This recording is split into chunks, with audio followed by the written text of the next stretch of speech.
The turn size, it'll decrease or increase as you set it with the turn size. Your turn ahead distance, it's gonna let you know how far ahead your turn is. And you can also, if you want to skip a row, if you're chisel plowing and want to skip every other round, you could enter number 1 in here and skip every other swath. If you hit the toggle button up and hit OK, it'll actually skip a swath and lead you to your the second pass from where you were at if you want to. If you don't, you just hit the down arrow to zero it out and it sets it back to 0 for you. Boundary setup is the next line. Boundaries enabled, this turns the boundaries on. Expand boundary, if you would want to expand the boundary, you could by half a swath width or 1 full swath width. If you record a boundary and you're recording at your antenna position based on whatever implement you're pulling, you may want to have this set to half swath width, so it will draw your boundary line at the outside of your boom or corn planter or whatever you're doing in the field. You hit the red arrow to go back a screen. What all we just did was just under the guidance tab. Our next tab down is GPS, and you see we have a GPS setup to go into, and we're on WAS, which is the only option, or have external corrections put in here. And we see a continue button is highlighted. If we hit the down arrow, we will go down to those settings that look familiar to you, SBAS positions and balance quality.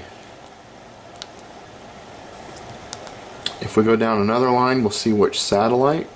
When we're running WAS in our part of the country here in Ohio, it is important to lock on to WAS satellite 138. This will really help in reducing the amount of drift that you can see in WAS. On the top, you can see there's an auto select. If it is on auto select, it's going to automatically select between the different WAS satellites. This can throw your lines off. You may notice more drifting and shifting the lines if you have it to auto select. So select WAS 138 and set it there and leave it there. We're telling it what type of antenna we have. I highly recommend to make sure to get the AG15, the antenna upgrade with this display. Your GPS performance will be a lot better compared to the patch antenna. You have GPS limits. In this screen, you want to have it set to use SBAS satellites as a yes. Forced GPS Lono, leave that off. And on path filter, go ahead and set that for many trees and buildings and leave it set there. Satellite health is just basically it's going to use the healthy signal from a satellite. Go back a screen. NEMA output, if you want to output GPS to something, this is where you can come in and do it if need be. Radar output, if you have a Raven 440 display or some other planar monitors, you could come in here and you could output a radar impulse, and you have to just basically turn this on and set your frequency. Dependent upon what display you're going to, this may be different, and it's something you kind of have to play with a little bit to get the speed to match up from the GPS display on your, if you have a Raven 440 for example, those speeds should match, and once they match and you're driving around and they're going up and down simultaneously together, you're good to go. There's some cabling involved to go in between, but it's a good solution if radar goes bad and you have a GPS. By all means, go ahead and use the GPS to get your ground speed from. To system, our next line down is data management, and you can see in here we have manage fields, summary reports, or save load configurations. Manage fields, this is where you would go in and delete fields or delete coverage logging. If you get a warning on your screen where your display fills up with memory and can't fit any more memory in the display, come in here and delete your coverage logging first. And if you're not saving your fields and using the names and your same lines over again, come in here and just go to delete selected fields, and that will delete everything. Coverage logging and your lines and stuff in your field. Summary reports, you can make a summary of what you did in the field in here.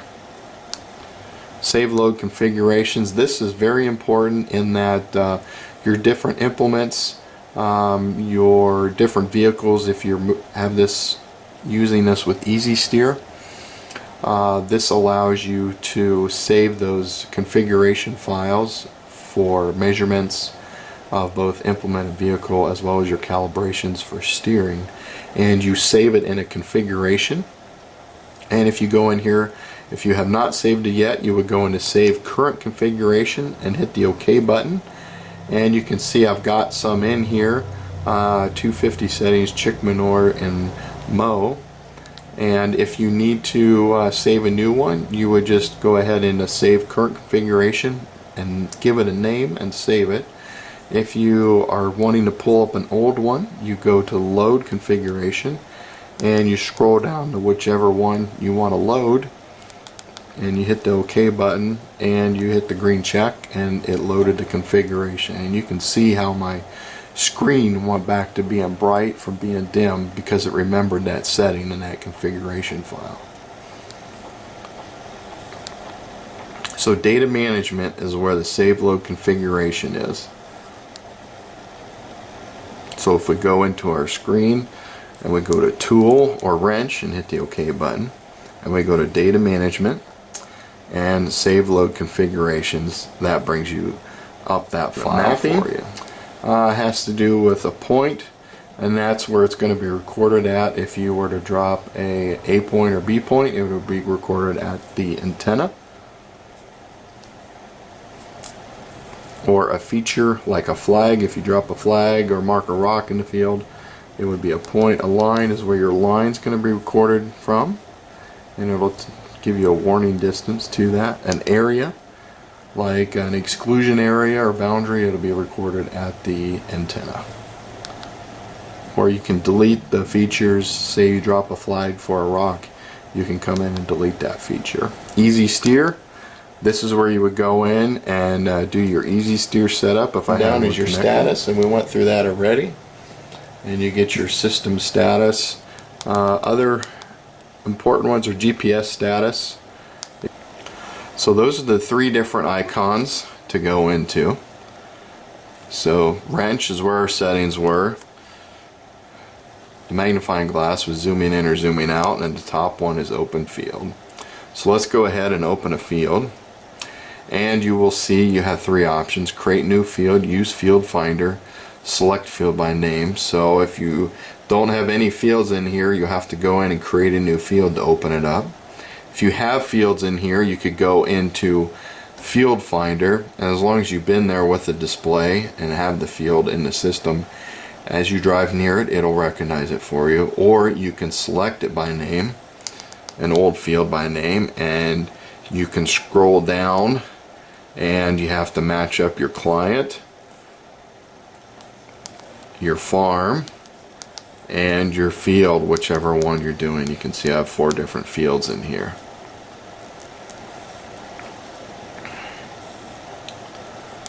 So that is an old field if you want to pull up an old field. You can also continue the old event if you had got rained out and you need to go back and continue again. Or you can log a completely new event and create new, and you can type in or select from your list here. To enter in a name, you have to use the toggle buttons side to side or arrows up and down to choose the different letters in here. So if we have a create new event and we call it Z, once we get it created here, we toggle over and go down to this back arrow or left arrow and hit the OK button, and it gives you an hourglass, and we're starting a new event. You set your implement width by toggling up or down to whatever width the implement you need. So if we have a Say a 53-foot wide implement. At the green arrow will tell it how much overlap and skip. And this is dependent upon what you're doing in the field. Leave that at 0.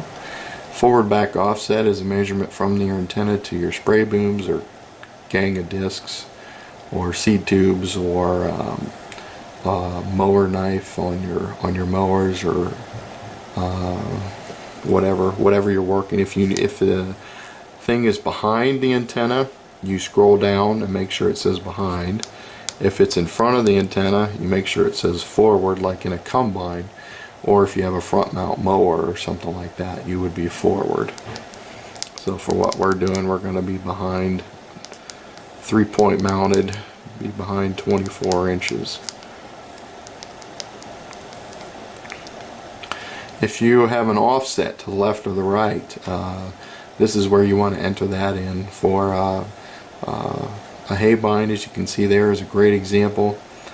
Certain implements sometimes are not centered. Some grain drills, if you switch the 15-inch rows from 7.5-inch rows, you got to be careful in that the center of the implement changes with the row spacing change. So be careful, watch out for those types of things. And do you want to record a boundary? No matter which pattern you choose, you can opt to record a boundary around the outside of the field, and this would give you your total acres in that field. If you do not, you just keep no highlighted and hit the OK button, and now we have opened our field. So once our satellite would go green, we would be ready to travel through the field. If you are manually operating the paint on the screen, the number 2 button down in conjunction with the little tractor is your paint button. When it goes green, you are going to be painting the screen yellow. When it is not green, you're not going to be painting the screen. This, on your right hand side, your left arrow is nudge left, your right arrow is nudge right. The little line with the X and arrow on it is shift line to your current location wherever your antenna is. So it'll shift your line however far you are to where your antenna is parked or where you're driving. You can zoom in and out. And there is a pause button if you need to pause guidance. And you can pan from side to side. And there's your wrench if you need to go in. And there's your field button. When you're done with your field, you go up and answer yes, and you finished your field and you're done. If you want to open a new field and create a new field, you hit the OK button. It'll automatically default client, default farm, and assign a generic number and an event to your field. If you're not particular about naming your fields, once you come to this screen, all you need to do is hit the OK button and it will take you to your implement setup. And if everything's the same, you can leave that the same. And then you need to choose which pattern you want to do. A straight AB, A+, identical curve, adaptive curve, pivot, headland, or freeform. You just toggle down between the different patterns, and you can choose whichever one you want. If we do a straight AB to start out with, and it's going to ask you, even when you create a new field, if you want to record a boundary or not. If you do, you answer yes, and you would drive the perimeter of the field. If you don't, you answer no and hit the OK button.